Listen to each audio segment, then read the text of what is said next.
The skills you're about to see demonstrated are dangerous if attempted by amateurs. Please do not try to copy anything you see in this program.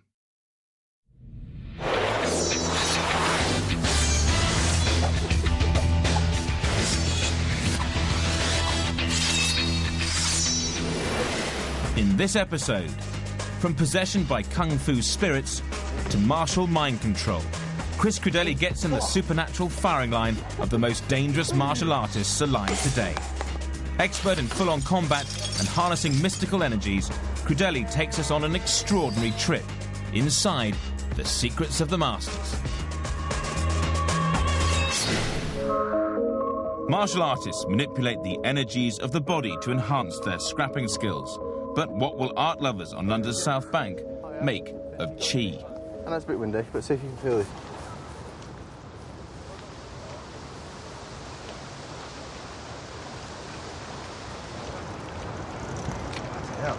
Yeah. That's unbelievable.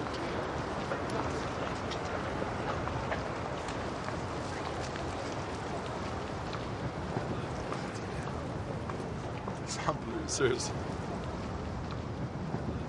It's unbelievable. It's like a very strong, intense vibe going into the whole of the arm. And it's like a very warm feeling, almost like pins and needles feeling. Quite a deep vibe, pins and needles feeling. I think that's how I explain it.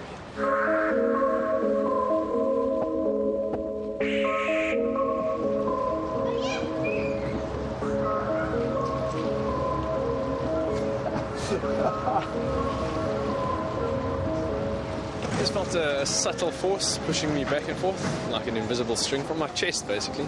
It's kind of like a big anchor, sort of, but a subtle anchor.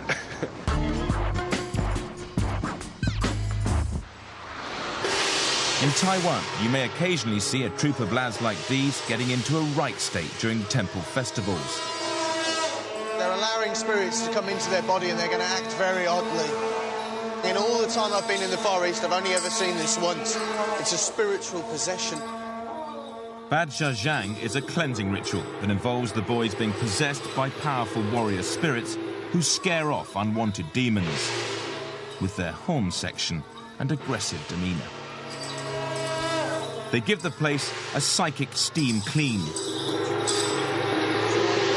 It may look like theatrics to the Western eye, but no one here doubts the gods are visiting today.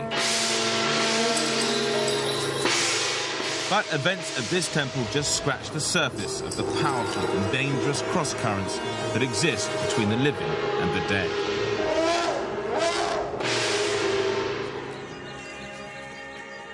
There is a hidden tradition in China of inviting the spirits of dead warriors into a fighter's body to gain supernatural protection and even perform special fighting skills. If it all sounds a bit scary, you may want to put the kettle on right around now. Sifu Cho is the leader of a Taoist sect that practices a mystical system called Shun Gong, literally God cultivation. These devotees are not martial artists themselves, but the gods that take possession of their bodies often are. Why invoke the gods? In our practice, acquiring magical powers is mainly for self-protection. Just in case something happens, we can call upon the gods to protect us, to make us stronger. When they enter our bodies, neither sharp blades nor fire can hurt us. If a bad person tries to hurt us, we don't need to worry at all. Invoking the gods to take possession of your body follows a strict protocol. To encourage a good turnout, the devotees provide a nice spread for the gods. But the food isn't for eating. The gods don't eat. It's the smell of the mortal world that excites them. Then there's a mantra, a prayer to the gods. And cash. It's the burning of incense, however, that gets the gods out of the bath and rushing downstairs. Burning incense is like making phone calls to the gods. It's like paging them to come down. Telephone. There's a pool of gods on standby, awaiting the call, and each god has his own unique skills to offer to the devotee he takes possession of. All the gods seem to relish a bit of glass chewing. But the extremity of today's performance has attracted one god whose speciality is Kung Fu. That ball man, his name is Wang Zhiwei. He's got a power. That god he invoked is called Master Fa Zhi. Mr. Wang has never practiced martial arts. You know, sometimes when a god enters your body, for him, it's like coming to a party. If the god is pleased, he will put on a show. When the gods are happy, they like to give a performance. Kung Fu god Fa Zhu is clearly having a ball. There are some obvious health and safety issues with Shun Gong. But Sifu Cho is strict about terms and conditions for new devotees. If a newcomer begins learning our celestial practice, we have rules stating that he can only invoke the gods in front of our shrine. He can't just go out to the hills or somewhere else trying to invoke the gods. It's possible that he may invoke demons or other bad things. If he does it in front of our own shrine, everything will be fine. Evil spirit cannot enter our shrine, for it is guarded with celestial generals and soldiers. They are protecting the place. No demons or evil spirit can come in. That's why practicing in front of our shrine is absolutely safe.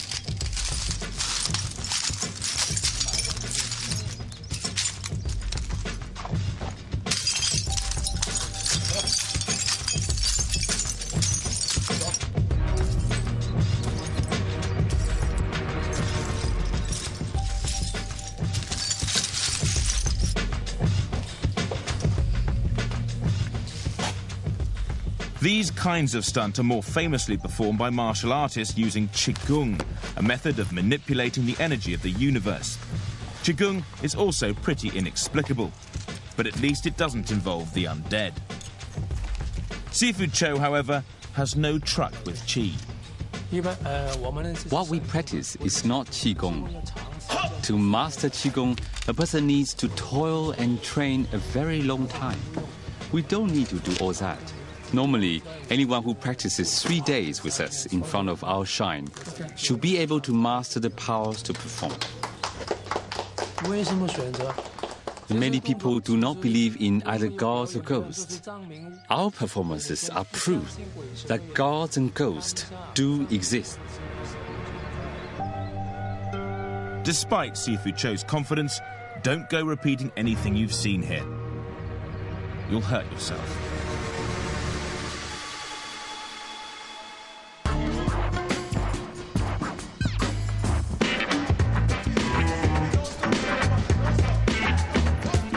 For most of us, self-defense is unlikely to involve the gods.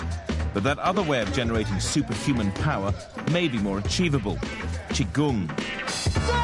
On the Great Wall of China, Master Zhu Minde showed Chris a secret Qi-powered punch that blew him away. Ah, yes. Yes. Makes you strong and quick. Will a boxing coach in West London feel the same way?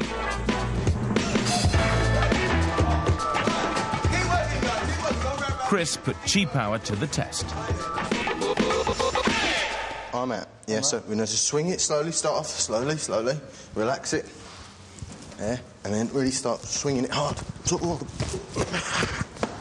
All the blood, keep going, keep going, keep going. Get all the blood into that fist. All the blood. Now belt it. Bang. Jesus. Oh. Yeah? One more time. Let me go again, please. Just wants to come out. Yeah. It sort of brings an extra energy from inside you. That's what I felt like. Yeah. If that had been a body, standing there. Even better. Yeah. Oh, sorry. I meant to say that. It was like inner strength inside me wanted to come out. As I was winding up, I could feel it all coming up inside of me. And I'm telling you now, I wanted to really let that go. There's definitely an inner something in everybody, I reckon.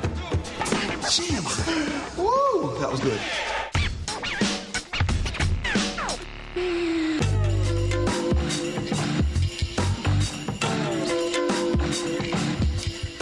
On the surface, Japanese martial artists steer clear of the supernatural.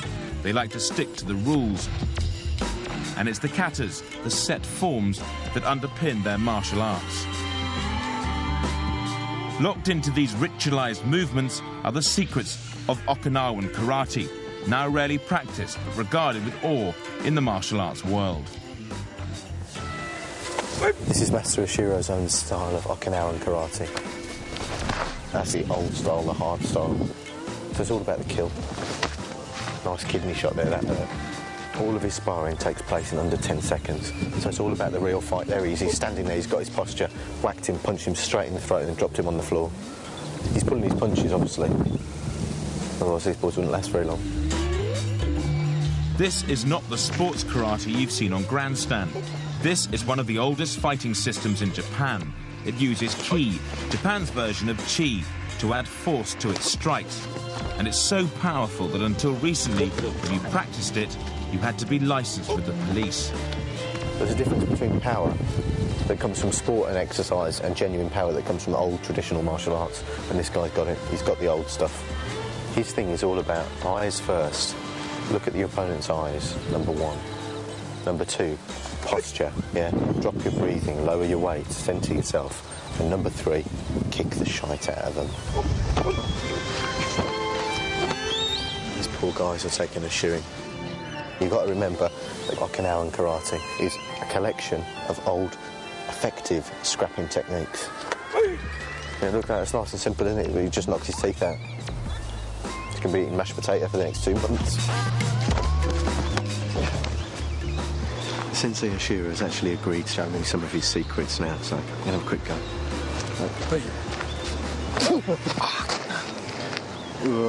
It doesn't look like he's really using a lot of force. He's very soft, isn't he?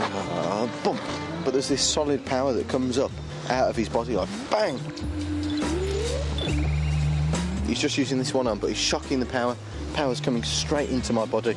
That is what traditional old-style karate is all about. It's not about just punching. Feels like getting hit by a horse. Bang! And the sensei's going to show me now his ultimate secret, and this is fantastic. So first of all, we're going to do a little sparring like sport karate. Sport. Yeah. Okay, so it's gentle tap sparring. Yeah. He's on top of me already. Okay, so tag. Yeah. Two people sparring, tapping each other, learning how to move, and some bojutsu.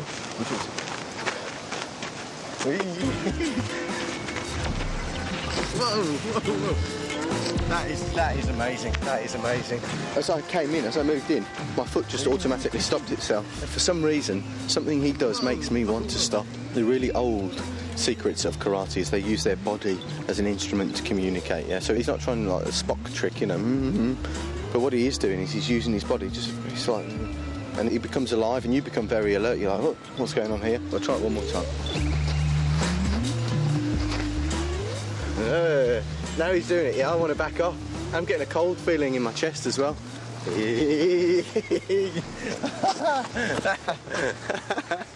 I have to move back because I don't know what he's going to... I know, yeah, I'm standing here, I know he's not going to hurt me, yeah, because we get on pretty well. But when he goes into the old style, the secret stuff, and something inside you moves, you have to move, you have to go with it. You cannot not move. One more time. Yeah. Look at him, he's not moving. But I'm sensing danger big time. He just I can't do anything. I know how to punch and kick, you know, I've been doing it for years. But when he does that thing, it's like a huge confusion wave just comes over you. You don't quite know what to do. You're standing there, and it's not about you and me. It's about me, yeah, and you're going down, yeah, and I move and I tell you you're going down. With my mind, as far as I'm concerned, you're finished, yeah. And you'll pick that up, you'll sense that, and you'll be like, oh. OK, see ya. I don't want to fight with you. See ya. There'll be more from Master Oshiro later.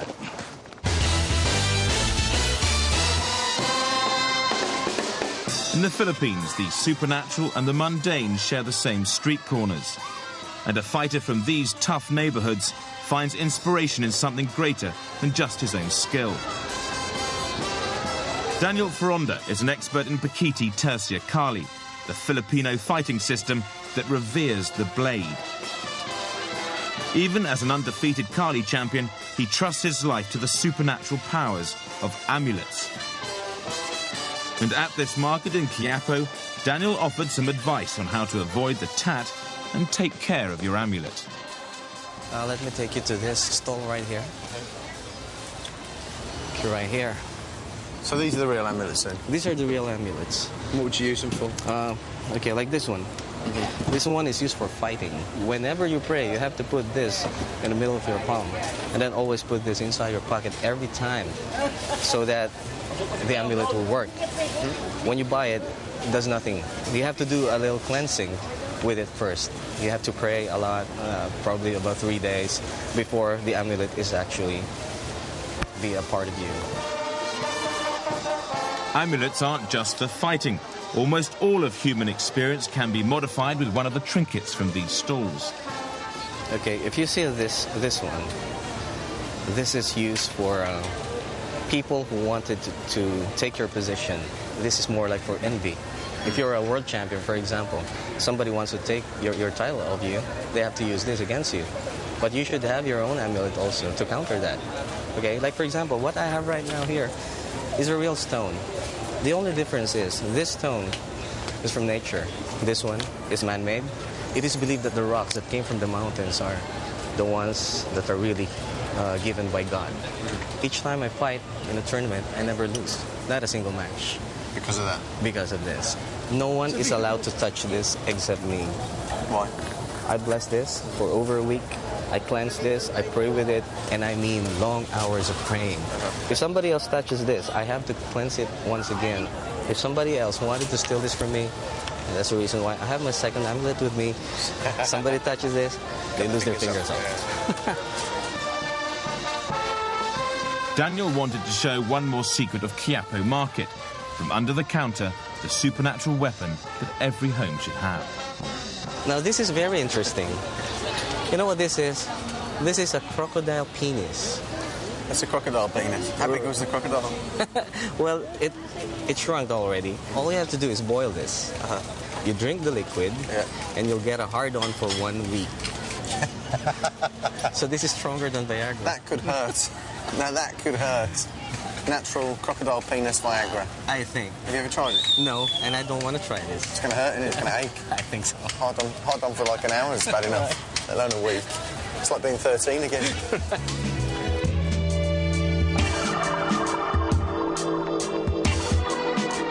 Just down the road from Quiapo Market, where smiles below the poverty of the shanty towns, self-preservation becomes a real issue, and streetwise fighters can go to extraordinary lengths. I don't know if you're anything like me, but I've got a memory like a sieve, and you know those moments where you get into a bit of bother and you know it's going to kick off. You reach into your pocket to get your amulet, and you realise you left it in the bathroom this morning when you were brushing your teeth. Well, these guys have got the perfect solution. They insert the amulets into their bodies. This shack, built over an open sewer, is the HQ and operating theatre of Haring Bakal, the safety-conscious group led by self-styled commander Emilio Nereja. Yung mga may hiwagang bato na yan, saka talisman. Ito naman, itong binaon dito, sakop na yung buong katawan mo. Pwersa naman siya ng lakas ng kamay mo at bilis sa pakikipaglaro. Each stone has a different property, offering both protection and enhanced combat skills to the recipient. And where they're placed in the body adds extra significance. Ito namang Haring Bakal ay siyang nakabaon sa akin dito sa may... Kung bakit naman tayo nagbabaon dito, samantalang sakop niya na yung buong pagkatao mo, para dagdag pwersa rin, mas lalo kang tumibay dito sa harap na kung ano man yung babanggayin mong panganib, ligtas ka. At hindi ka masyadong, kahit na hindi ka tinatulak kasi kailangan may tibay ka. Maligtas ka rin sa mga panganib at saka yung mamalikmata sila sa'yo. Ito ang binabangga dito, Santissimo. Sa bagay na ito ng noo, kung bakit ikinakabit itong Santissimo, no? At kasama niya yung batuara niya para proteksyonan ang buong mong katawan, no? Babaunan ka ng Santissimo. Haring Bakal isn't just for the desperate and the poor. The group has many followers from the police force and the army. There are 2 guys from the military here today, keen to build up their arsenal of internal amulets.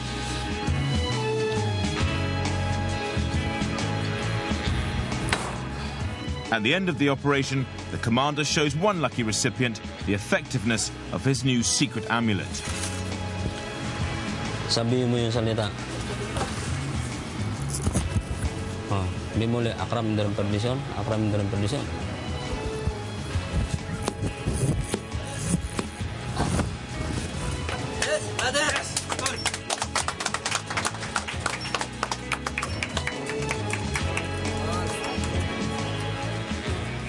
I think I'll stick to my lucky rabbit's foot and avoid machetes. Supernatural weaponry can be found all over the world, and this Museum of the Bizarre has more ghoulish examples than a shaman could shake a stick at. Hello, mate. How you doing? I see. So this is the Museum of the Weird and Wonderful. Yep, sure is. Now, some of these skulls are used as supernatural weapons, aren't they? These ones here from Borneo and this one from Indonesia. They're actually trophy heads. Basically, you had this ancestral thing. If they were a fierce warrior, they'd keep the ancestor's head to ward off and protect the rest of the tribe. So let's say his granddad was hard. They might cut his head off. Exactly. They have to remove the head while the person is still alive, otherwise the spirit would have escaped. Scary stuff. Well, this one here, I spent about 5 hours digging this out of a riverbank in West Africa. Yeah, I'll tell you why it was in a riverbank as well. Because the person who used it felt guilty about killing someone with the butt of it. You can feel all that? That's what's in my mind, yeah. You know, martial arts is supposed to open you up a little bit, you know. We've all got those senses. You look at a person, you know whether or not to mess with them, you know, and it's just an expansion. I get quite a few of them in the shop. Yeah, I bet you come in and want to know what's what in here. Can I have a head? Yes. This is Lainey. She's a paranormal investigator. Hello, Chris. Hi, Lainey. There's been a few weird bits and pieces that have been happening in the shop. Would it be anything to do with the fact that he's got about 20 heads up there? What do you reckon? So far, we don't think so. Have you seen in his fridge? No.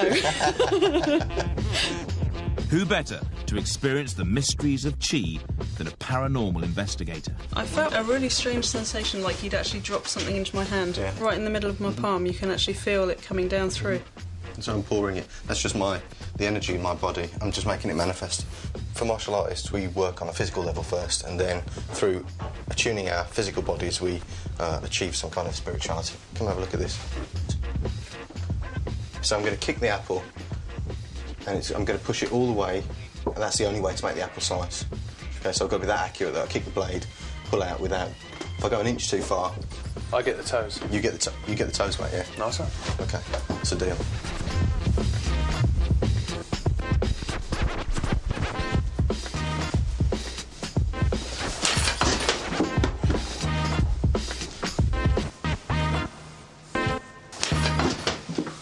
You, sir, only a pint. Yeah.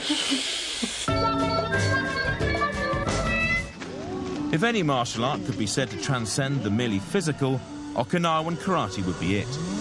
But its fearsome reputation is built on its pure scrapability. Okinawan karate was developed in the 16th century. So effective and deadly are a lot of the techniques that it's often the first choice for a lot of security agencies. Mr. Oshiro's taught at the FBI Academy in the States, and he's also taught the Spetsnaz, the Russian Special Forces. So simple and effective are some of these techniques that you can learn them in just a minute, and that's what he's going to do. He's going to teach these girls something that might save their life.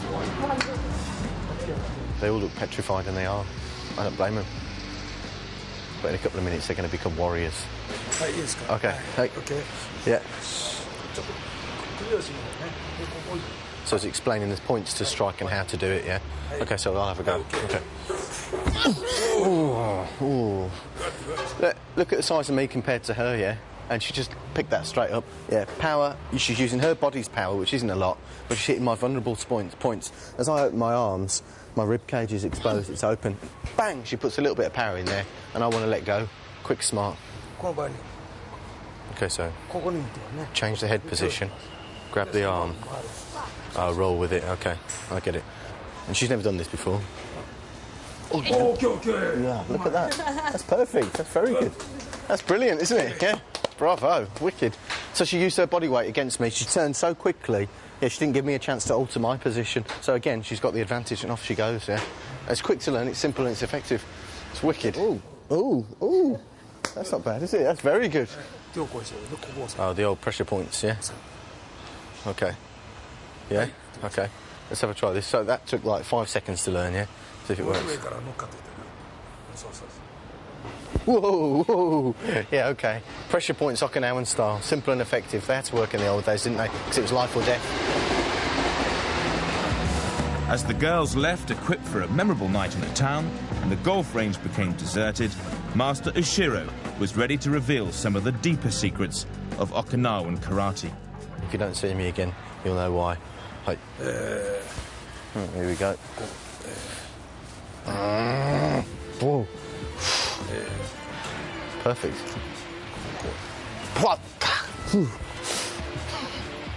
Wicked. That just makes you want to vomit, yeah?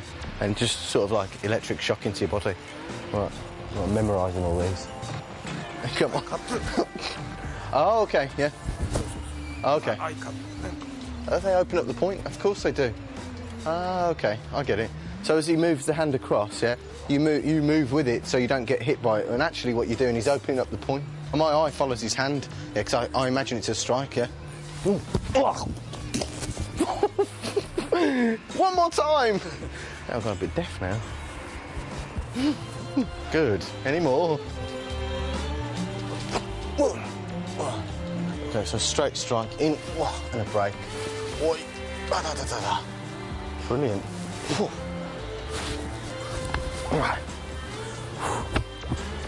That hurts. That's brilliant. So it's very simple. He's not even moving. He's just standing there, taking my arm, chinning me. That'll probably break your neck anyway because you can't move backwards. You're just there. Yeah, so crack that, poke in the eyes, snap the arm when it's in there. And what are you going to do? Fight back? I don't think so. You won't attack him again, will you? It's making me sweat, that is. I'm getting nervous. So little body movements. These are the real. This is the real art. Yeah, this is the real Okinawan karate. You can see very easily, like little people can batter big people quite easily just by a bit of accuracy and a bit of, well, it's pinpoint accuracy, really, isn't it? Look at him. He's ready to go again, isn't he? I've had enough. Thank you. Arigato, sensei. Yes. Don't fight with this man. He will kill you.